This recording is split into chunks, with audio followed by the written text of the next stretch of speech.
একটি জঙ্গলে একটি বাঘ থাকত, কিন্তু সে ছিল খুবই শক্তিশালী, কিন্তু সে ছিল খুবই বোকা। জঙ্গলের অন্যান্য প্রাণীরা তাকে ভয় পেল, সবাই জানতো যে তাকে খুব সহজে বোকা বানানো যায়।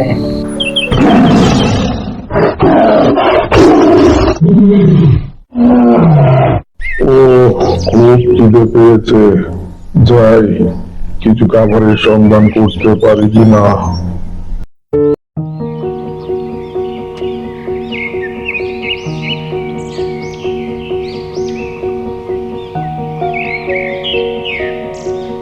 আজকে মনে হয় আমার কপাল ভালো।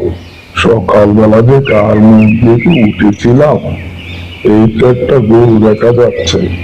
এটাকে ধরতে পারলে মজা করে খাওয়া যাবে।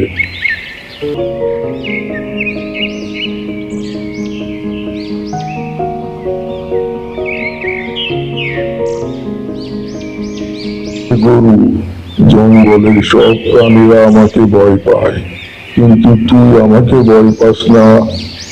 এখন তোকে আমি খেয়ে ফেলবো। বাঘ মশাই, আপনি তো অনেক বড় বাঘ, কিন্তু আপনি কি জানেন এই জঙ্গলে আপনার চাইতে বড় বাঘ আছে? সে আমাকে এখানে পাঠিয়েছে খাবার খাওয়ার জন্য।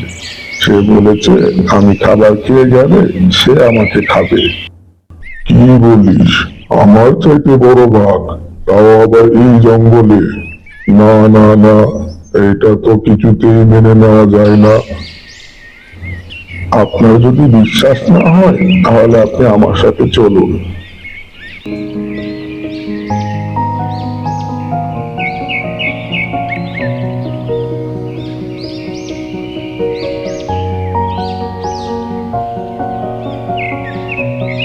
দেখুন, এই নদীতে একটা বাঘ থাকে।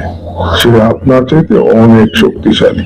সে বলেছে আমি গাছ খেয়ে আসলে সে আমাকে খাবে। এখন আপনি যদি তার সাথে লড়াই করে জিততে পারেন তাহলে আপনি আমাকে খেতে পারবেন। বলিস কি? তাহলে তো দেখতে হয়।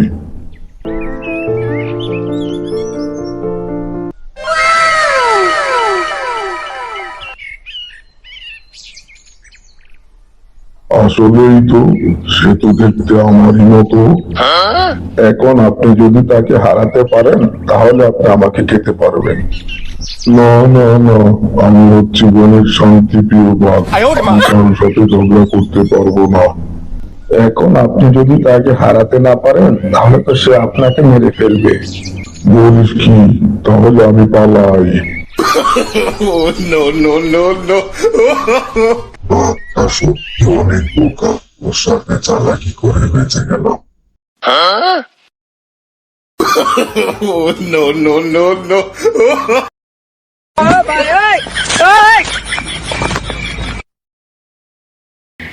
যাক বাবা, বড় কথা বেঁচে গেলাম, নাহলে বাঘটা হয়তো আমাকে মেরেই ফেলতো।